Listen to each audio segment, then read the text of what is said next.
बच्चों, भारतीय चित्रकला के जो क्वेश्चन बच गए हैं हमारे, आज हम उनकी प्रैक्टिस करेंगे। इससे पहले की जो वीडियोज हैं आप वे सभी देख लेंगे, क्योंकि आपके जो एग्ज़ाम है, ड्राइंग का जो आपका एग्ज़ाम है, उसमें केवल एक दिन बचा है। अगर आप इन वीडियोज को अच्छी तरीके से देख लेंगे, पूरे ध्यान से देखेंगे, तो आप अच्छे नंबर स्कोर कर पाएंगे। ठीक है, इसलिए इन सभी वीडियोज को आप अच्छे तरीके से देखें। सिंधु घाटी की सभ्यता का पता किसके प्रयत्नों से चला? तो सर जॉन मार्शल और डॉक्टर अर्नेस्ट मेक के प्रयत्नों से। भारतवर्ष में सिंधु घाटी सभ्यता के प्रमुख केंद्र कौन से हैं? मोहनजोदड़ो, हड़प्पा और चूरू। क्वेश्चन नंबर 43 है, सिंधु घाटी सभ्यता के नमूने कहाँ मिले? तो सन 1961 में राजस्थान के गंगानगर जिले में। अगला क्वेश्चन है, सिंधु घाटी सभ्यता से कितनी प्रतिमाएं मिली हैं? पत्थर और कांसे की लगभग 18 प्रतिमाएं मिली हैं। क्वेश्चन नंबर 45, सबसे अच्छी दशा में कौन सी मूर्ति मिली है? तो सबसे अच्छी दशा में जो सिर मिला है वो एक दाढ़ी वाले पुरुष की प्रतिमा है। पशुओं में सबसे अधिक किसका चित्रण है? तो पशुओं में सबसे अधिक अश्व का, यानी कि घोड़े का चित्रण है। सिंधु घाटी की सभ्यता से प्राप्त मुहरों पर किसकी आकृति है? तो मानव आकृतियां हैं। चीते से संघर्ष करता हुआ एक वीर पुरुष है, और एक मुहर पर पालथी लगाए हुए और सींगों का मुकुट धारण किए कोई देवता अंकित है। तांबे का बना हंस कहाँ से मिला है? तो ये लोथल से मिला है। सिंधु घाटी सभ्यता के लोग किस पुरुष को पवित्र मानते थे? बैल को बड़ा पवित्र मानते थे। हुमायूं और अकबर को चित्रकला किसने सिखाई? तो मीर सैयद अली और अब्दुल समद ने। अकबर के समय के प्रसिद्ध चित्रकार कौन थे?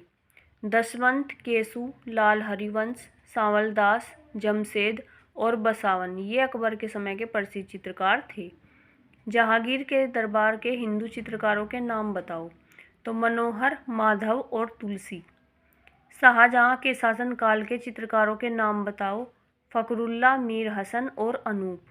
बनी ठनी कौन थी? बनी ठनी राजस्थान के किशनगढ़ रियासत के तत्कालीन राजा सावंत सिंह की दासी और प्रेमिका थी। बनी ठनी का अर्थ क्या है?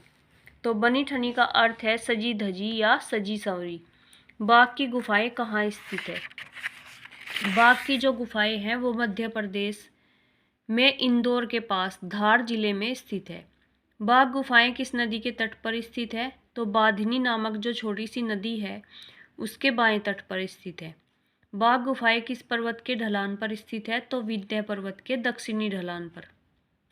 बाघ गुफा में कितनी गुफाएं हैं? बाघ गुफा में 9 गुफाएं हैं। गुफा संख्या 1, 7 और 8 और 9वीं जो गुफा है वो नष्ट प्राय है। पांडव गुफा के नाम से प्रचलित गुफा कौन सी है?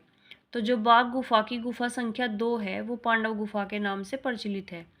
तीसरी और चौथी गुफाएं किस नाम से जानी जाती है? तीसरी गुफा हाथी खाना के नाम से और चौथी गुफा रंगमहल के नाम से जानी जाती है।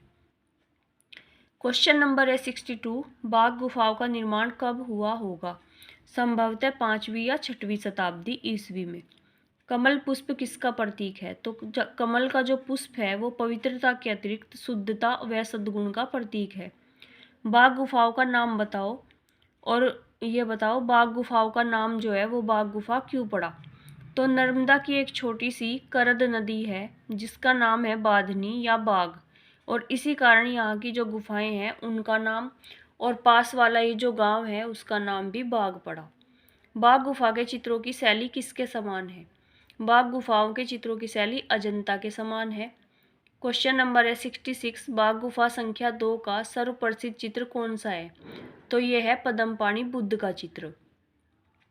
बाघ गुफा संख्या 4 का वर्णन कीजिए। बाघ संख्या 4 में अंकित राजकुमार हाथी पर सवार है तथा 6 हाथियों एवं 3 घोड़ों एवं समारोह में चल रहे विभिन्न व्यक्तियों को बारीकी से चित्रित किया गया है। भारत में प्रागैतिहासिक काल के चित्र सर्वप्रथम कहाँ पाए गए? तो सन 1880 में उत्तर प्रदेश के मिर्जापुर की पहाड़ियों में घोड़मंकर नामक स्थान पर ये चित्र पाए गए। प्रागैतिहासिक चित्रों का मुख्य विषय क्या था?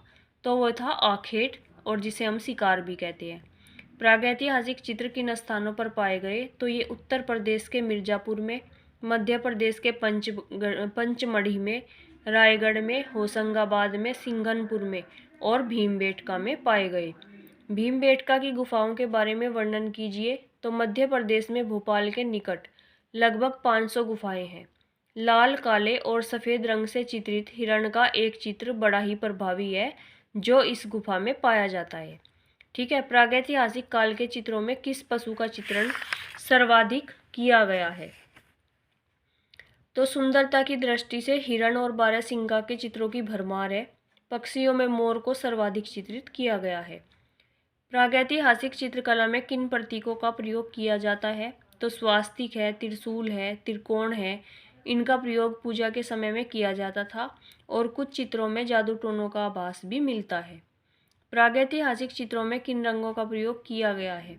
तो इनका जो रंग विधान है बहुत ही सरल है और प्राकृतिक है। लाल, सफ़ेद, पीले और काले रंग को मुख्यतः गेरू, रामरज, खड़िया, हिरोंजी आदि से तैयार किया गया है। प्रागैतिहासिक चित्रों का आधार क्या है? तो ये जो चित्र है आदि मानव की जो दैनिक दिनचर्या थी उस पर आधारित है। इन चित्रों में मुख्यतः आखेट संघर्ष यानी कि जब शिकार करते थे ये लोग तो उस समय क्या संघर्ष होता था उसके बारे में नृत्य उत्सव को चित्रित किया गया है। जोगीमारा की गुफाएं कहाँ स्थित है? जोगीमारा की जो गुफाएं हैं वो मध्य प्रदेश में स्थित है।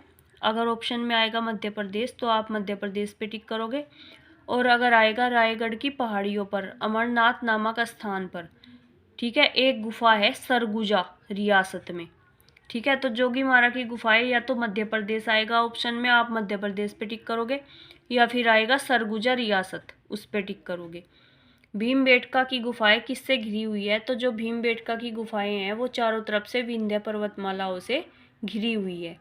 भीमबेटका की गुफाओं का स्थान किससे संबंधित है? तो ये स्थान जो है महाभारत का जो चरित्र है भीम उससे संबंधित है और इसी के कारण इसका नाम भी भीमबेटका पड़ा। ठीक है, जो भारतीय चित्रकला में रंगों का प्रयोग और महत्व है इस पे मैंने एक शॉर्ट वीडियो बनाई हुई है, आप उस वीडियो को देख लेंगे।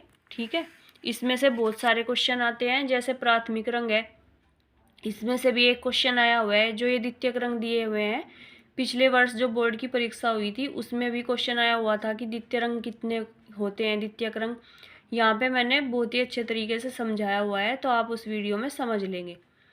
ठीक है, जो उष्ण रंग है, ठंडे रंग है, इस तरीके का क्वेश्चन भी आते हैं। तटस्थ रंग का क्वेश्चन भी पहले आया हुआ है तो आप उस शॉर्ट वीडियो को अच्छे से देख लेंगे।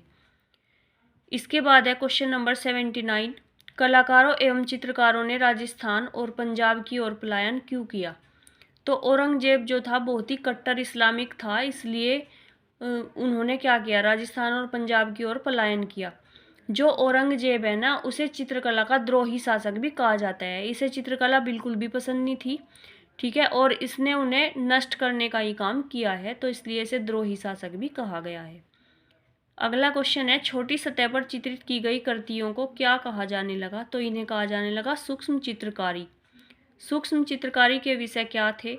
तो जो राधा कृष्ण है उनके प्रेम पर आधारित प्रसंग, 12 मासा वर्णन, रास मंजरी, गीत गोविंद और रागमाला। पहाड़ी कला के अंतर्गत कौन सी उपशैलियाँ विकसित हुई? तो ये हैं बसोली, कांगड़ा, गुलेर, चंबा और गढ़वाल। बसोली कला शैली में किस शैली का प्रभाव देखने को मिलता है? तो मुगल शैली का प्रभाव देखने को मिलता है। चंबा शैली के चित्रकारों ने किन रंगों को प्रमुखता दी है? चंबा शैली के चित्रकारों ने लाल और नीले रंगों को प्रमुखता दी है। अगला क्वेश्चन है, राजस्थानी चित्रकला में चित्र किस पर बनाए जाते थे? तो जो राजस्थानी चित्रकला है उसमें चित्र वसली पर बनाए जाते थे। ये वसली क्या है? कागज की कई तहों को आपस में चिपका दिया जाता था। ठीक है, उसे वसली बोला जाता था और इसी पर चित्र बनाए जाते थे। ठीक है, आज हमारे यहाँ पे भारतीय चित्रकला के जो क्वेश्चन हैं ये समाप्त हो चुके हैं। आप सभी बहुत ही अच्छे से प्रैक्टिस करेंगे और मुझे पूरी आशा है कि आप सभी अच्छे नंबर लेकर आएंगे। ठीक है, आपके एग्ज़ाम के लिए आपको ऑल द बेस्ट, बहुत बहुत शुभकामनाएं। आपका जो एग्ज़ाम है वो बहुत ही अच्छा हो। Thank you.